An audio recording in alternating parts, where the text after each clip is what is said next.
the soul has crossed the first threshold. There is no turning back. The old life has ended.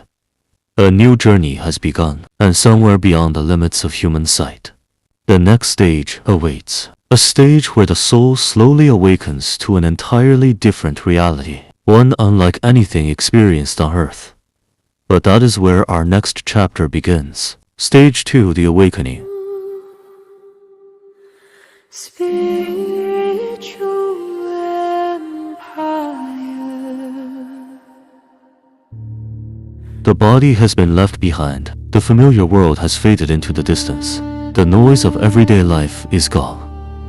No phones, no clocks, no sunrise or sunset, only silence. A silence unlike anything known during earthly life. This is the beginning of what they call the awakening. This is not simply waking up after sleep. It is said to be the awakening of consciousness itself, the moment of realization. Imagine standing in a place where everything feels real, yet nothing is familiar. You try to remember yesterday. You remember your family, your friends, your home.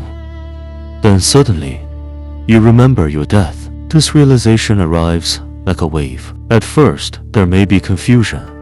Questions arise. Where am I? What has happened?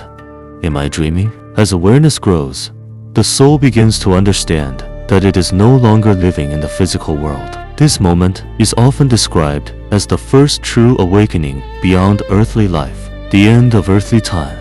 Time no longer feels the same. On earth, life is measured in minutes, hours, months, and years. But beyond the physical body, it's been described as something entirely different or even absent. Moments may seem to stretch. Memories may appear all at once. Past and present may feel strangely connected, whether taken literally or symbolically. This idea invites us to imagine consciousness without the limits we experience every day, facing the self as the awakening continues. It often says the soul can no longer hide behind titles, possessions, or reputation. On earth, people may identify themselves by wealth, appearance, or status. Now none of those things remain. Only character, only intention, only the deeper self.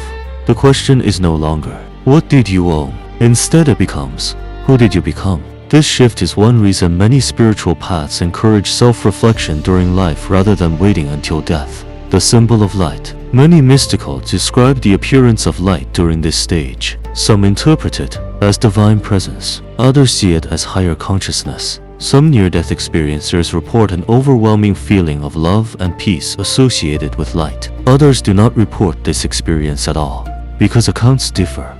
The image of light has become one of humanity's oldest symbols for wisdom, hope, and transformation. Hear this: awakening is not the destination. It is the invitation to move forward. The soul has crossed one threshold. Now another lies ahead. Some traditions imagine guides, symbolic figures, or inner wisdom encouraging the journey onward. Others describe this simply as an inner knowing that it is time to continue. Whatever form it takes, the awakening marks a transition from confusion toward greater awareness. A reflection for the living whether or not one accepts these mystical ideas. They raise meaningful questions for life today. If everything material were stripped away, what qualities would remain? Compassion, integrity, kindness, or wisdom? These are questions many spiritual traditions ask long before death. Perhaps the purpose is not to fear the unknown, but to live in a way that leaves fewer regrets. According to this mystery, the soul has now awakened, yet one challenge remains. Even after awakening, it may still carry memories, attachments, fears, and desires from earthly life.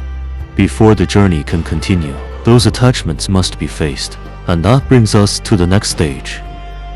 Stage 3, the Great Release.